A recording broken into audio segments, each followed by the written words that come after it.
গোটেই অসমৰ বাছ আজি পুৰা ফুল। ফাইনেলি যেনেকে আহি পালো, তো এতিয়া আহি পালো আমি চিত্ৰলেখা উদ্যান কলপাৰ্ক, গণেশ ঘাটৰ গণেশ মন্দিৰ। তো আহি গলো অগ্নিগড় ঐতিহ্য মন্দিৰ, তো তেজপুৰ বিশ্ববিদ্যালয়ৰ গেট।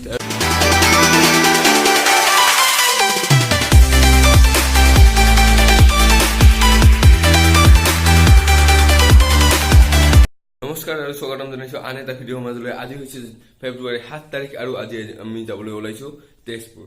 মামা ঘৰত যাম, তেজপুৰ চাম। তো বলক তেজপুৰ চাওঁ।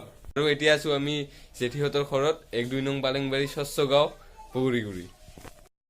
তো হঠাৎ প্লেনটো চেঞ্জ হৈ গ'ল। মানে প্লেনটো চেঞ্জ হ'ল কি, আজি আহি আছে কোকৰাঝাৰৰ মোদীজী। মোদীজীও যে কি কৰে ন সৰুপ দা, মোদীজী অহাৰ কাৰণে ট্ৰেইন কেঞ্চেল টোটেলি। আৰু যাবলৈ ওলাইছো, ট্ৰেইন কেঞ্চেল। এতিয়া আমি বাছেৰে যাত্ৰাটো আৰম্ভ কৰিম। সৰভগত বাইক পাৰ্কিং কৰি দিলো আৰু আহোঁতে লেট হোৱাৰ কাৰণে ট্ৰেইন নাপালো। সেইকাৰণে এতিয়া টেম্পুৰে ৰ'দলৈকে যাত্ৰা আৰু ৰ'দৰ পৰা বাছত যাম। তো ৰ'দলৈকে আহি গলো আৰু এতিয়া বাছত উঠি গলো, গুৱাহাটীৰ বাছ।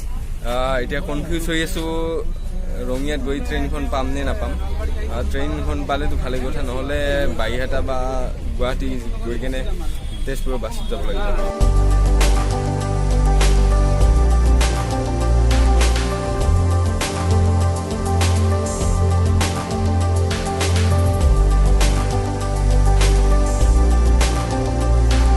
তো 2.5 ঘণ্টা বাছত বহি কিনে ভাগৰি গৈছোঁ আৰু এতিয়াহে বাইহাটা আহি পাইছোঁ। বাছ গোটেই অসমৰ বাছ আজি পুৰা ফুল আৰু যেনে বাছত উঠিলোঁ। এতিয়া বাইহাটাৰ পৰা তেজপুৰৰ অভিমুখে যাই আছোঁ। তো ফাইনেলি যেনেকে আহি পালোঁ, বাছত ঠেকা খাই সৌৰভ দা কেনেকুৱা লাগিল? ভালে লাগিল, কিন্তু খুব কষ্ট পালোঁ, কাৰণ থিয় দি বহুত দূৰ আহিব লগা হৈছে। মানে কোকৰাঝাৰত আজি এখন মিটিং আছে, মিটিঙত গৈছে চব বাছবিলাক, সেইকাৰণে বহুত কষ্ট হৈছে আৰু ভাল লাগিল আহি পাই। এতিয়া ৰ'দটো ক্ৰছ কৰিলোঁ, নহ'লে কোনোবা আহি টকি যাব। তো আহি মামাহঁতৰ ঘৰ পাই গ'লোঁ আৰু অলপ ৰেষ্ট লৈছোঁ। লগতে সৌৰভ দাই অহাকালিৰ কাৰণে কেমেৰাটো ঠিক কৰি আছে। সৌৰভ দা ভাগৰ লাগিছে চাগে? ভাগৰ লাগিছে বহুত, কাৰণ বহুত কষ্টত আহিছোঁ আজি। হয়, বহুত কষ্ট হ'ল, গাড়ীৰ প্ৰব্লেম। গুলু আমাৰ লগত গুলু আছে। গুলু কেনে, ভাগৰ লাগিছে নে? ভাগৰ লাগিছে, বিৰাট ভাগৰ লাগিছে। তো এতিয়া ৰেষ্ট ল'ম। মামীয়ে ভাত বনাই আছে, ভাত চাত খাই কিনে শুম। অহাকালি তেজপুৰ ঘূৰিম, লগতে আপোনালোককো তেজপুৰ ঘূৰাম। শেষলৈকে ভিডিঅ'টো চাই থাকক। তো আজি হ'ল মোৰ তেজপুৰৰ দ্বিতীয় দিন আৰু এতিয়া আমি তেজপুৰ ঘূৰিবলৈ ওলাইছো। পিছত মানস দাই গাড়ী চাফা কৰি আছে। মানস দা মোৰ মামাৰ ল'ৰা। মানস দাই আজি ঘূৰাব। মানস দা ক'ত ঘূৰাব আজি আমাক?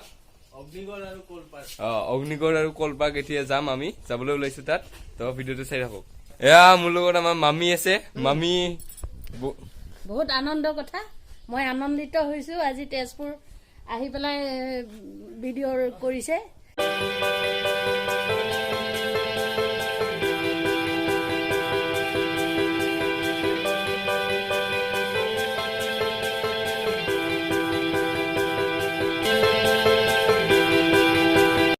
তো এতিয়া আহি পালো আমি চিত্ৰলেখা উদ্যান কলপাৰ্ক আৰু তাৰে ভিতৰৰ পৰিৱেশটো আপোনালোকক দেখাবলৈ চেষ্টা কৰিম।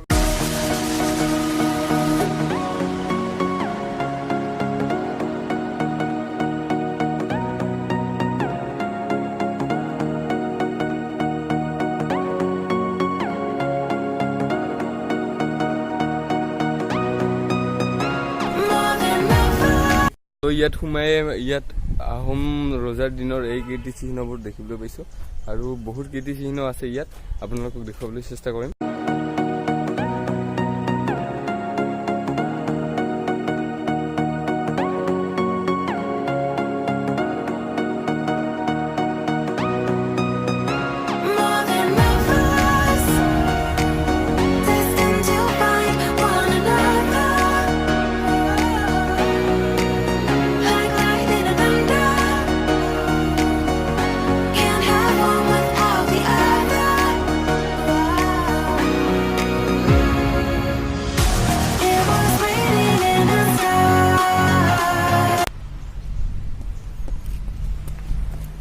তো ইয়াত আহিলো, ভাল লাগিছে আৰু এইপিনে দাদাহঁতৰ ফটো সেশন চলি আছে আৰু ইয়াৰ ভিতৰত আমি আপোনালোকক পৰিৱেশটো দেখুৱাই থাকিম।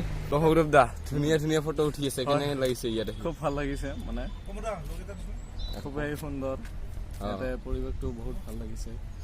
হয়, ইয়াৰ পৰিৱেশটো সঁচাই ধুনীয়া, ইয়াত আহি ভাল লাগিছে। আৰু ফটো চটো উঠি আছো এনেকৈ। ফটোবিলাক ইনষ্টাগ্ৰামত পাব, ইনষ্টাগ্ৰামতো ফ'ল' কৰিব নাপাহৰিব। ইনষ্টাগ্ৰামৰ লিংকটো ডিছক্ৰিপশ্যনত পাই যাব।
কলপাত খুঁটি কেনে লাগিল? ভাল লাগিল, বহুত বহুত ভাল লাগিল।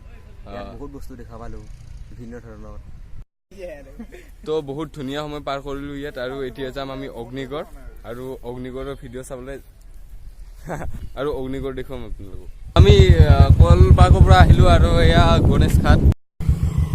বল, এয়া গণেশ ঘাটটোত এণ্ট্ৰি কৰিলোঁ আমি।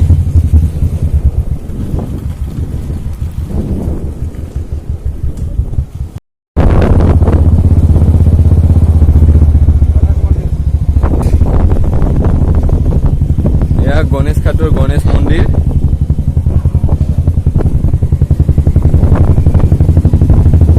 আৰু এয়া আপোনালোকে দেখিবলৈ পাইছে গণেশ ঘাট।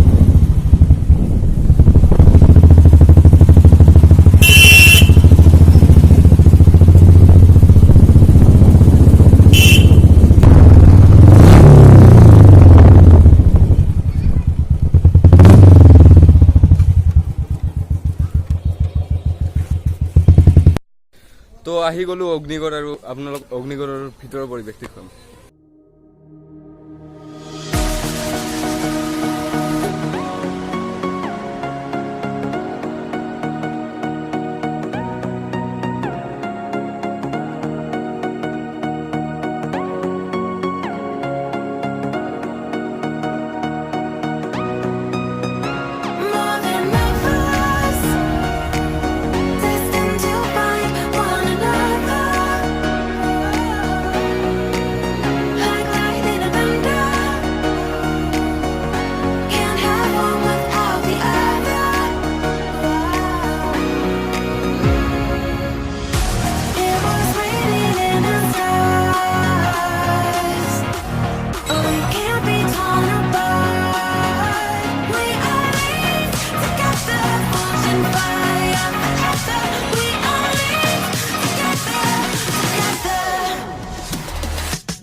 তো আহি গ'লো অগ্নিগড়ৰ ওপৰলৈ। আৰু ইয়াত ইয়াৰ ওপৰৰ পৰা ভিউ পইণ্ট এটা বনাই থোৱা আছে।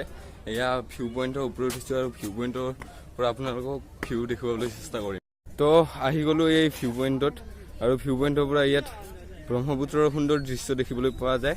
আৰু এইপিনে আছে তেজপুৰ চহৰ, আৰু গোটেই তেজপুৰ চহৰ বহুখিনি দেখিবলৈ পোৱা যায় ইয়াত। কেমেৰাৰ জুম ইমান ভাল নহয়, তাৰ কাৰণে আপোনালোকক জুম কৰি দেখুৱাব নোৱাৰিম। আৰু এয়া অগ্নিগড়ৰ তলৰ দৃশ্য, ভিউ পইণ্টৰ পৰা তলত দেখিবলৈ পোৱা যায়।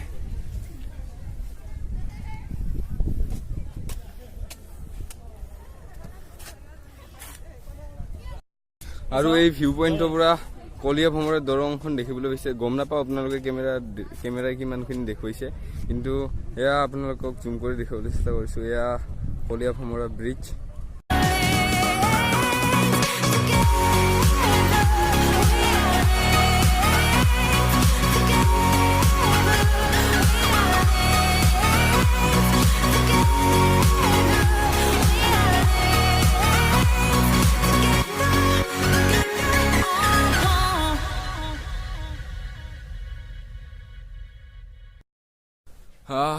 ফুৰিলোঁ অগ্নিগড় আৰু পাহাৰ উঠি কেনে ভাগৰ লাগিছে আৰু এতিয়া অকণমান বহিছোঁ ৰেষ্ট লৈছোঁ তো এতিয়া গৈ আছোঁ আমি তেজপুৰ ইউনিভাৰ্চিটিৰ দিশে আৰু আপোনালোকক তেজপুৰ ইউনিভাৰ্চিটিৰ বাহিৰৰ পৰিৱেশটোহে দেখুৱাব পাৰিম কাৰণ ভিতৰত এণ্ট্ৰি নিদিয়ে আৰু মই এজন নতুন বন্ধু বনালোঁ এয়া হেমেন ইয়াত আহি হেমেনক লগ পালোঁ বন্ধু বনালোঁ ভাল লাগিল আৰু বলক আপোনালোকক তেজপুৰ ইউনিভাৰ্চিটি দেখুৱাম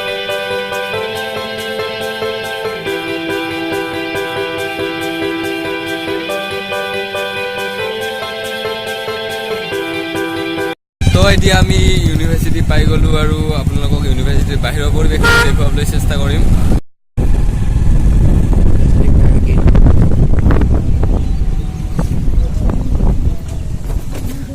তো এইখনে হৈছে তেজপুৰ বিশ্ববিদ্যালয়ৰ গেট আৰু এয়া ঐতিহ্যমণ্ডিত তেজপুৰ বিশ্ববিদ্যালয়ৰ গেট আৰু ভিতৰত সোমিবলৈ নিদিয়ে বুলি শুনিছোঁ তাৰ কাৰণে ভিতৰত নাযাওঁ তো এতিয়া সন্ধিয়া হ'বৰ হ'ল আৰু মোৰ ব্লগটো ইমানতে সামৰিছোঁ ধন্যবাদ ভিডিঅ'টো চোৱাৰ কাৰণে যদি ভাল পালে লাইক কমেণ্ট আৰু শ্বেয়াৰ কৰিব কমেণ্টটো নিশ্চয় কৰিব আপোনালোকৰ কমেণ্টখিনিয়ে মোক মানে বহুত মটিভেট কৰে তো কমেণ্টছ কৰিব আৰু চেনেলটো ছাবস্ক্ৰাইব কৰিব নাপাহৰিব